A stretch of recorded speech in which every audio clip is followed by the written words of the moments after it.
ভোর রাতে হঠাৎ ঘুম ভাঙল। বুঝতে পারলাম ভোর 4টা বাজে। আমার মেয়ে রিয়া বলেছিল তাকে 5টার মধ্যে জিম ক্লাসে যেতে হবে। কিন্তু গভীর ঘুমে ডুবে যাওয়ায় দেরি হয়ে গেল। ভাবলাম রিয়া রাগ করবে, তাই হোল ঘর থেকে ডাকতে চেয়েও সরাসরি তার ঘরের দিকে গেলাম। মনে হলো হয়তো সে নিজেই উঠে পড়েছে। ঘরের কাছে পৌঁছানোর পর দেখলাম দরজাটা খানিকটা খোলা। কেন জানি না, হঠাৎ আমার মনে হলো একটু সাবধান হওয়া উচিত। দরজার সামনে পৌঁছানোর আগে একটু থেমে গেলাম। তারপর ধীরে ধীরে পা বাড়িয়ে দরজার কাছে পৌঁছালাম। বাইরে থেকেই দেখতে চেষ্টা করলাম। দরজার সামান্য ফাঁক দিয়ে ঘরের ভেতরে চোখ রাখতেই এমন একটি দৃশ্য দেখলাম যা আমাকে হতবাক করে দিল। আমার পুরো শরীরে ঠান্ডা হয়ে গেল, আর আমি দরজার পাশেই থমকে দাঁড়িয়ে গেলাম। আমার মেয়ে রিয়া বিছানায় ঘুমিয়েছিল। সে পাশ ফিরে শুয়েছিল, তবে তার শরীর অর্ধেক ঘুরে যাওয়ায় সে কিছুটা অন্যদিকে ছিল। তার পরনে ছিল একটি লাল রঙের টি শার্ট এবং কালো জিন্স।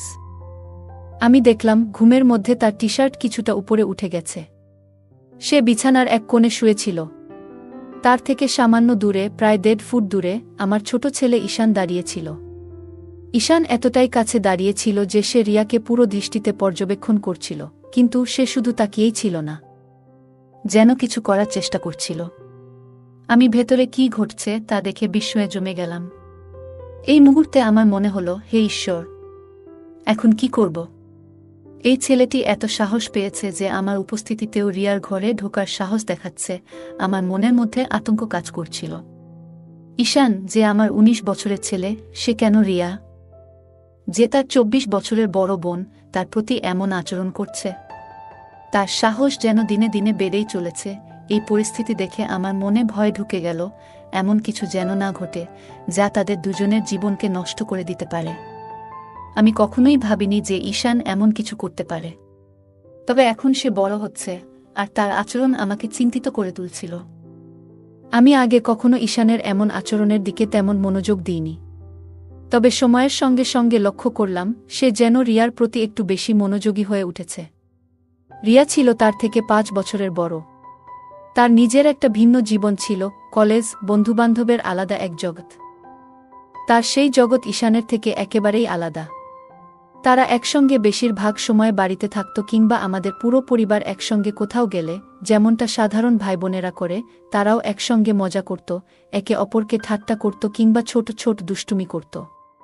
রিয়া সবসময় তার সঙ্গে খুব স্বাভাবিক ও নির্ভীক আচরণ করত। সম্ভবত রিয়ার এই নির্ভীক আচরণই ঈশানের মনে তার প্রতি এক অদ্ভুত আকর্ষণ তৈরি করেছিল। ধীরে ধীরে ঈশান রিয়ার আরও কাছাকাছি যাওয়ার চেষ্টা করতে শুরু করল। তবে রিয়া ছিল তার নিজের জগতে মগ্ন। তার এই ব্যস্ততার কারণে সে কখনো বুঝতেই পারেনি যে ঈশান তাকে একটু অন্যভাবে দেখছে। ঈশান প্রায় রিয়ার দিকে তাকিয়ে থাকত, বিশেষ করে যখন সে মনোযোগ দিয়ে কিছু করত বা নিচু হয়ে কোনো কাজ করত। ঈশানের দৃষ্টি এমন ছিল যেন সে সেই মুহূর্তগুলো গভীরভাবে উপভোগ করছে। মজার ছলে মাঝে মাঝে সে রিয়ার কাছে আসার চেষ্টা করত এবং আলাপের ছলে একটু বেশি ঘনিষ্ঠ হয়ে পড়ত। তবে কিছু সময় ঈশানের আচরণ সীমার বাইরে চলে যেত। সে এমন কিছু করত যা রিয়াকে অস্বস্তিতে ফেলে দিত।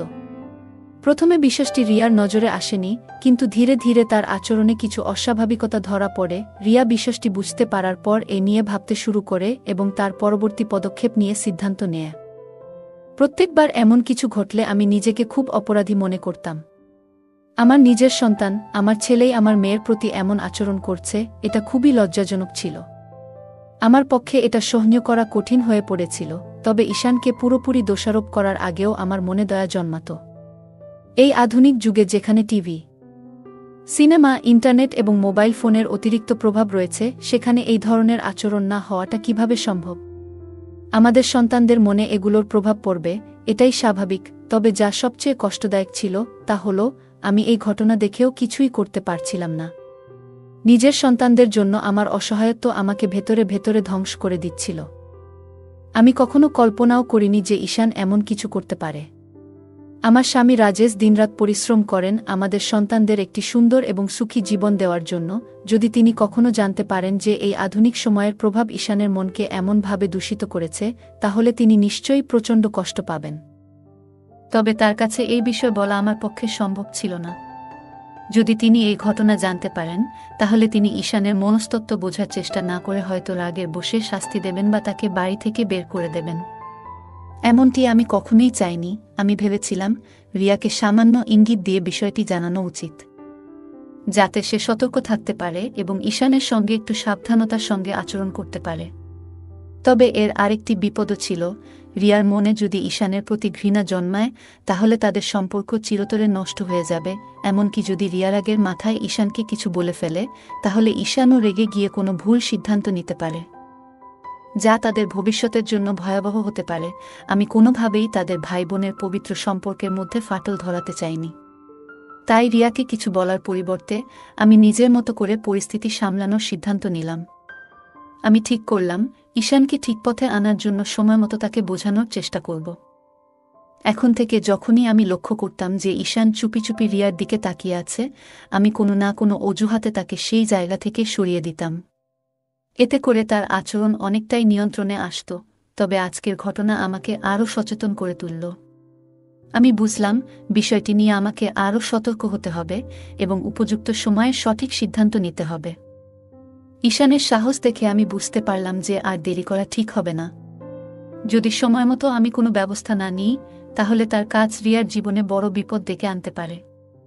আমাকে কিছু একটা করতেই হবে, কিন্তু কিভাবে এ পরিস্থিতি সামাল দেব তা বুঝে উঠতে পারছিলাম না। আমার মনে হলো সঠিক পদ্ধতিতে তাকে বোঝালে সে স্বাভাবিক হতে পারে। তখন আমি যেটা ঠিক মনে করেছিলাম সেটাই করার সিদ্ধান্ত নিলাম। যদি আমি হঠাৎ করে রিয়ার ঘরে ঢুকে যাই তাহলে ঈশান ভয় পেতে পারে, আর রিয়া যদি তাকে এমন অবস্থায় দেখে ফেলে তাহলে সে আরও হতবাক হয়ে যেতে পারে। তাই আমি এমন কিছু করার সিদ্ধান্ত নিলাম যাতে ঈশান বুঝতে পারে যে আমি জেগে গেছি এবং তার ঘর ছেড়ে চলে যাওয়ার সময় এসেছে। এই ভাবনা থেকে আমি রান্নাঘরে গিয়ে ইচ্ছা করে একটি স্টিলের থালা ফেলে দিলাম। এতে বেশ বড়সড় শব্দ হলো। আমার প্রত্যাশামতো কিছুক্ষণের মধ্যেই আমি দেখলাম ঈশানের ছায়া পাশের পথ দিয়ে চলে যাচ্ছে। তার চলে যাওয়া দেখে আমি স্বস্তি পেলাম।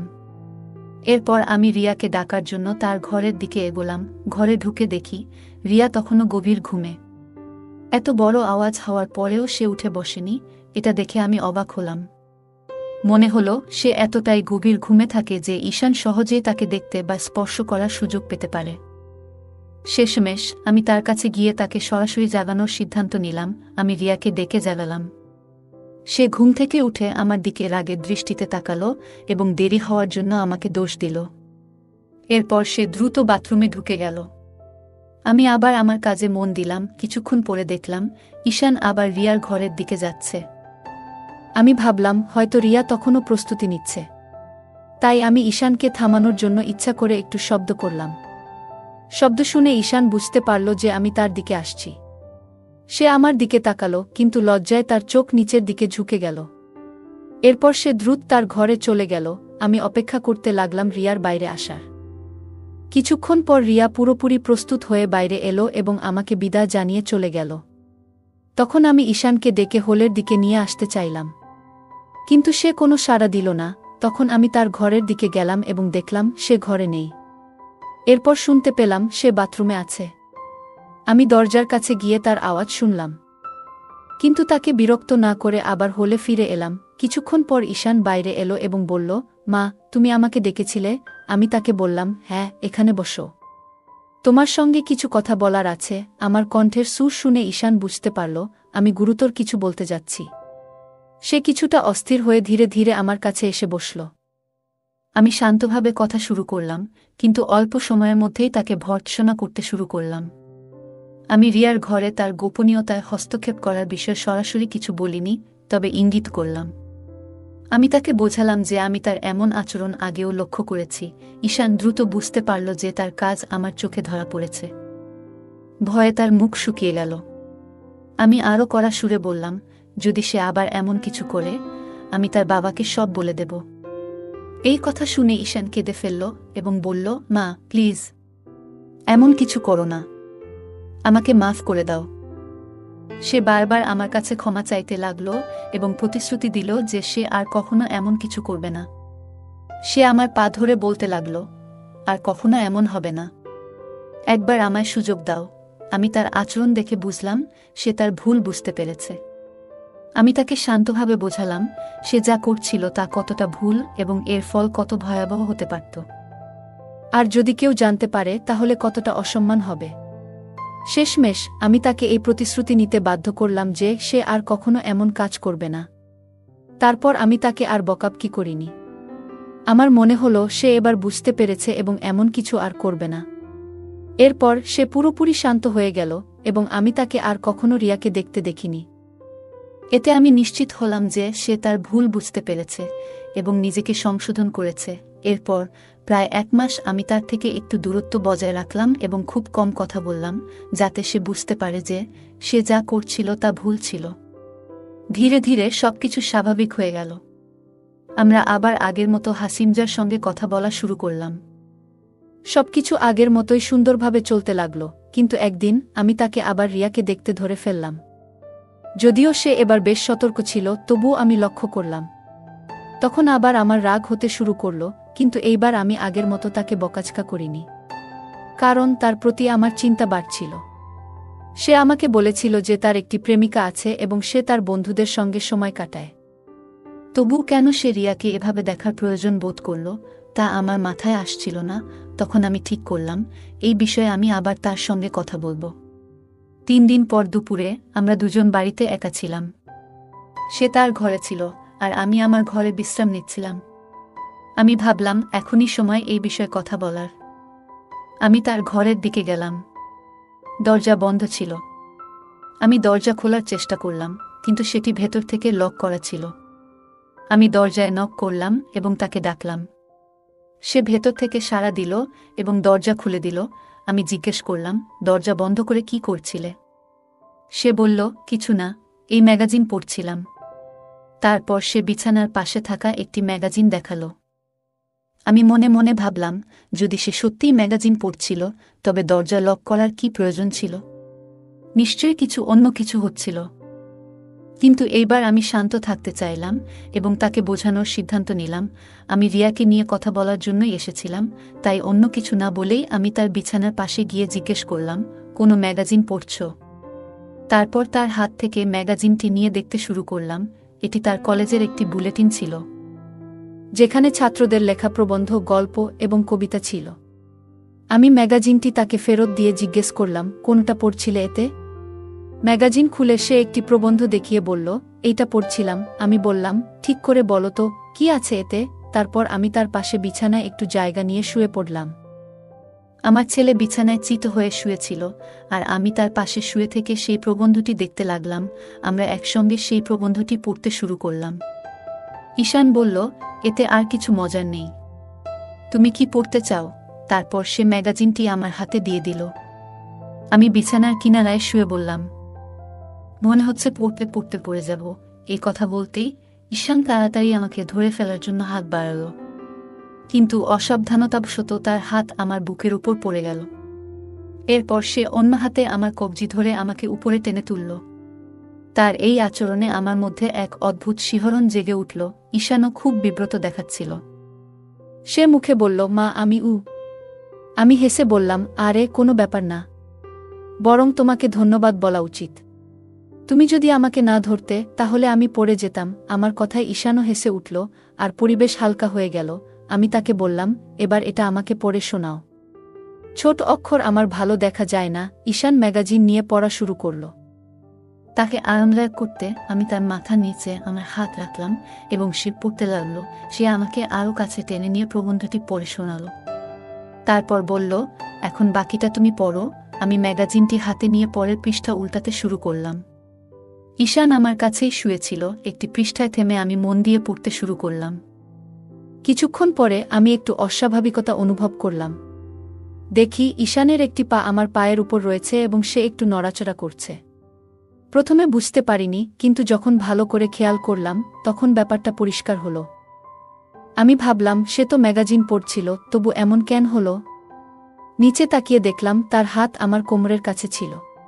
তখন মনে পড়ল, যখন সে আমাকে পড়ে যাওয়া থেকে ধরেছিল তখন তার আঙুল আমার কোমরের কাছে আটকে গিয়েছিল।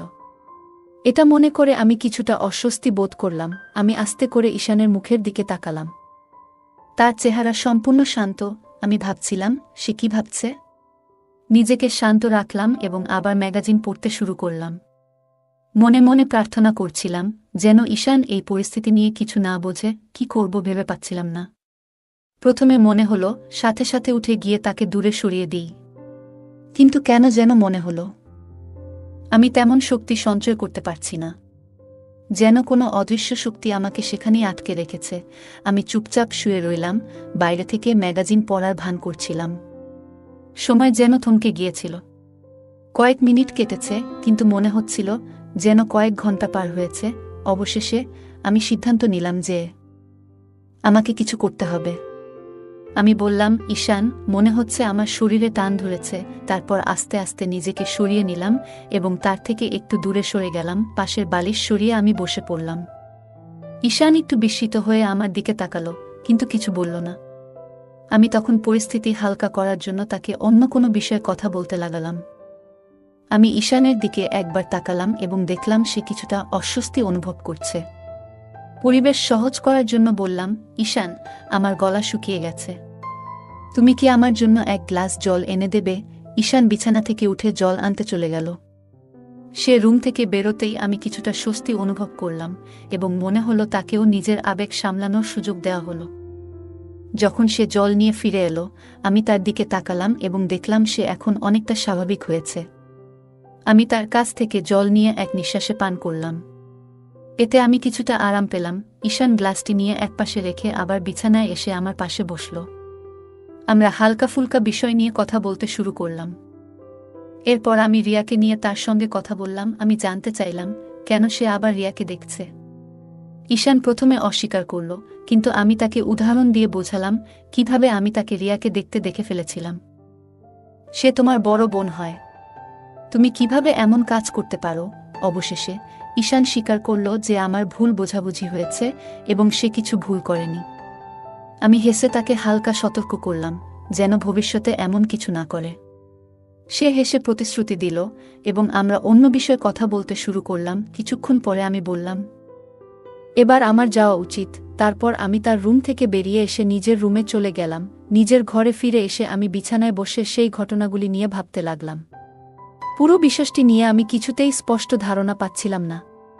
তারপর আমি আয়নার সামনে দাঁড়িয়ে নিজেকে দেখতে লাগলাম এবং ভাবলাম, এই ঘটনার পেছনে কি আমার কোনো দায় আছে? উত্তরটা মনে এলো, হ্যাঁ, সম্ভবত ঈশানের আচরণ আমার প্রতি তার আকর্ষণকে নির্দেশ করছে। এই চিন্তা আমাকে একটা নতুন দিশা দেখালো। আমি বুঝতে পারলাম ঈশানের মনোযোগ আমার মেয়ে রিয়ার দিক থেকে সরাতে হবে। কিভাবে এটা সম্ভব তা নিয়ে ভাবতে ভাবতে আমার মনে এক অদ্ভুত উত্তেজনা জাগল। তখন নিজেকে শান্ত করার চেষ্টা করলাম এবং কখন ঘুমিয়ে পড়লাম টেরই পেলাম না। পরের দিন থেকে আমি নতুন উদ্যমে নিজের যত্ন নিতে শুরু করলাম। প্রথমেই নিজের সৌন্দর্য এবং স্বাস্থ্যকে গুরুত্ব দিলাম। আমি একটা কঠোর ডায়েট শুরু করলাম, যেখানে ভাজাপোড়া এবং মশলাদার খাবার একেবারেই কমিয়ে দিলাম। বাড়িতেই ট্রেডমিল, সাইক্লিং এবং যোগব্যায়াম করতে লাগলাম। 1 মাসের মধ্যেই আমার এই প্রচেষ্টার ফলাফল দেখতে পেলাম। আমি আগের তুলনায় অনেকটা স্লিম হয়ে গেলাম। নিজেকে আয়নায় দেখে মনে হচ্ছিল আমি অনেকটা আত্মবিশ্বাস ফিরে পেয়েছি। এবার আমি আগের মতো ঢিলেঢালা পোশাক পরা বন্ধ করলাম এবং ফিটিংয়ের পোশাক পরা শুরু করলাম। অনেক দিন পর আমি আবার আমার প্রিয় বেনারসি শাড়ি পরতে শুরু করলাম। এই পরিবর্তন আমাকে প্রচণ্ড আনন্দ দিয়েছিল। 2 সন্তানের মা হওয়ার পর সংসারের দায়িত্বে আমি নিজের দিকে খেয়াল রাখা ভুলেই গিয়েছিলাম। কিন্তু এখন আমি নিজের জন্য সময় বের করতে শুরু করলাম। হালকা মেকআপ এবং লিপস্টিক লাগানোও শুরু করলাম। আমাদের বাড়ির কাছেই একটা পার্লার ছিল, যেখানে মাঝে মাঝে যেতে শুরু করলাম। আমার এক বান্ধবী একটি বিউটি পার্লার চালায়। অনেক দিন ধরে সে আমাকে সেখানে যাওয়ার জন্য বলছিল, কিন্তু আমি সবসময় এড়িয়ে যেতাম। তবে এবার আমি তার কথায় সাড়া দিলাম এবং তার পার্লারে গিয়ে ফেসিয়াল ও ব্লিচিং করাতে শুরু করলাম। এরপর চুল ছোট করে কাটিয়ে রং করালাম এবং একটি নতুন হেয়ারস্টাইল তৈরি করলাম। এই পরিবর্তন আমার চেহারাকে আরও আকর্ষণীয় করে তুলল। মাত্র 1 মাসের মধ্যেই আমার পুরো চেহারা এবং ব্যক্তিত্ব বদলে গেল। আমার এই পরিবর্তন সকলের নজরে পড়ল। সবাই আমাকে বলল যে আমি আগের চেয়ে অনেক সুন্দর এবং আধুনিক দেখাচ্ছি। আমার এই নতুন রূপ বিশেষ করে আশেপাশের পুরুষদের এবং যুবকদের দৃষ্টি আকর্ষণ করতে শুরু করল। যখনই আমি বাইরে যেতাম, লোকেরা আমাকে দেখে প্রশংসা করত, আর এতে আমার ভীষণ আনন্দ হতো। বাজারে গেলে অনেকের দৃষ্টি আমার দিকে থাকত এবং আমি এটি উপভোগ করতাম। আমার এই পরিবর্তনের সবচেয়ে বড় প্রভাব পড়ল আমার ছেলে ঈশানের উপর। প্রথমে সে বলতো, মা তুমি এখন কত আলাদা দেখাচ্ছ, কিন্তু তারপর আমি লক্ষ্য করলাম সে আমাকে সেই একই দৃষ্টিতে দেখতে শুরু করেছে যেভাবে সে রিয়াকে দেখত। বাড়িতে আমি যখনই থাকতাম তার চোখ সবসময় আমার উপরই থাকত। আমি বুঝতে পারলাম রিয়ার প্রতি তার মনোযোগ সরানোর জন্য আমাকে কিছু করতে হবে। আমি ধীরে ধীরে তার সাথে বেশি সময় কাটাতে শুরু করলাম এবং তার কাজে সাহায্য করতাম। তার দৃষ্টি আকর্ষণ করতে আমি আরও যত্ন নিতে শুরু করলাম। প্রথমে আমার নিজেরই কিছুটা অস্বস্তি লাগছিল, কিন্তু পরে মনে হলো এই সমস্যার সমাধান করতে আমাকে সাহসী হতে হবে। আমি ঈশানের মন থেকে রিয়াকে সরিয়ে নিজের জন্য জায়গা করার সিদ্ধান্ত নিলাম। এই পরিবর্তন আমার নিজের মধ্যেও আত্মবিশ্বাস বাড়িয়ে তুলল। যখনই বুঝতাম ঈশান আমাকে দেখছে তখন নিজেও মজা পেতাম। এমনকি আমি যখন কিছু করতাম তখন ঘরের দরজা খানিকটা খোলা রাখতাম যাতে সে আমাকে দেখতে পায়। সকালে যদি ঈশান বাড়িতে থাকত তখন সে সাধারণত দরজার কাছাকাছি থাকত। আমি যখন স্নান সেরে বের হতাম তখন আমি ইচ্ছে করেই একটু বেশি সময় নিতাম যাতে সে আমাকে দেখতে পায়। যখন আমরা একসাথে টিভি দেখতাম বা গল্প করতাম তখন আমি তাকে কাছে ডেকে নিতাম এবং তার সঙ্গে মজা করতাম। আমি তার কলেজের সহপাঠীদের এবং সিনেমার নায়িকাদের সম্পর্কে গল্প করার জন্য কথার প্রসঙ্গ তুলতাম। ধীরে ধীরে সে আমার সঙ্গে আরও খোলামেলা হতে শুরু করল এবং আমিও তার সঙ্গে কথা বলতে ভালো লাগতে শুরু করল। ঈশান এখন আমাকে সেই দৃষ্টিতে দেখতে শুরু করল যেভাবে সে অন্যদের দেখত। যখন সে তার ঘরে থাকত তখন আমি মাঝে মাঝে দরজার বাইরে দাঁড়িয়ে তার ভেতরের কথা শুনতাম। একদিন দুপুরে আমি বাইরে থেকে ফিরে এলে দরজা খুলল ঈশান। রিয়া তখন ডান্স ক্লাসে গিয়েছিল এবং বাড়িতে শুধু আমরা দুজন ছিলাম। আমি বাইরে থেকে ক্লান্ত হয়ে এসে সোফায় গিয়ে শুয়ে পড়লাম। যদিও আমার চোখ বন্ধ ছিল, আমি তাকে পাশের সোফায় বসে টিভি দেখছিলাম। আমি যখন স্নানের প্রস্তুতি নিতে উঠে দাঁড়ালাম তখন সে শান্তভাবে আমার দিকে তাকিয়ে রইল। আমি ধীরে ধীরে তাকে দেখলাম এবং তারপর নিজের দিকে মনোযোগ দিলাম। এভাবে আমাদের প্রতিদিনের ছোট মুহূর্তগুলো ধীরে ধীরে আরও গভীর হয়ে উঠল। আজ আমি বিশেষভাবে কিছু পরিকল্পনা করেছিলাম। নিজের ঘরে গিয়ে দরজাটা হালকা খুলে রাখলাম যেন বাইরে থেকে কেউ ইচ্ছে করলে দেখতে পারে। আমি খুব ক্লান্ত ছিলাম, তাই শাওয়ার নেওয়ার সিদ্ধান্ত নিলাম। ধীরে ধীরে আমি প্রস্তুতি নিচ্ছিলাম এবং শাওয়ার সেরে নিজেকে সতেজ অনুভব করলাম। শাওয়ার শেষে যখন বের হলাম তখন বুঝতে পারলাম কেউ না কেউ নিশ্চয়ই আশেপাশে রয়েছে। নিজের ঘরে ফিরে এসে আমি আয়নার সামনে দাঁড়ালাম। আমার পরিবর্তন নিজেই লক্ষ্য করলাম এবং ভাবলাম এই পরিবর্তন শুধু নিজের জন্য নয়, অন্যদের জন্য অনুপ্রেরণাদায়ক হতে পারে। কিছুক্ষণ পর ঈশান এসে বলল, মা তুমি অনেক সুন্দর লাগছ। আমি তার কথা শুনে হেসে বললাম, তুমি কি কখনো ভেবেছিলে আমি এমন পরিবর্তন আনতে পারব? ঈশান মাথা নাড়ল এবং বলল, না মা, কিন্তু তুমি সত্যিই অসাধারণ লাগছ। তার কথা শুনে আমার মন ভরে উঠল।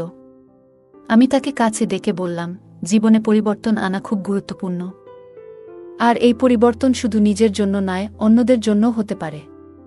আমি চেয়েছি তুমি নিজেকে ভালোবাসতে শেখো এবং নিজের যত্ন নেওয়া কতটা প্রয়োজন তা বুঝতে পারো। এরপর আমাদের সম্পর্ক আরও গভীর হল। আমরা একে অপরের সঙ্গে খোলামেলা কথা বলতে শুরু করলাম এবং জীবনের ছোট ছোট মুহূর্তগুলো উপভোগ করতে শিখলাম। আমাদের এই যাত্রা আমাদের আরও কাছাকাছি নিয়ে এলো এবং আমরা একে অপরের মর্ম বুঝতে পারলাম। বন্ধুরা, কেমন লাগল আজকের এই গল্প? কমেন্ট করে জানাবেন। গল্পটি ভালো লাগলে লাইক এবং শেয়ার করুন। আরও নতুন নতুন গল্প পেতে আমাদের চ্যানেলটি সাবস্ক্রাইব করুন এবং বেল আইকনটি অন করতে ভুলবেন না। ধন্যবাদ।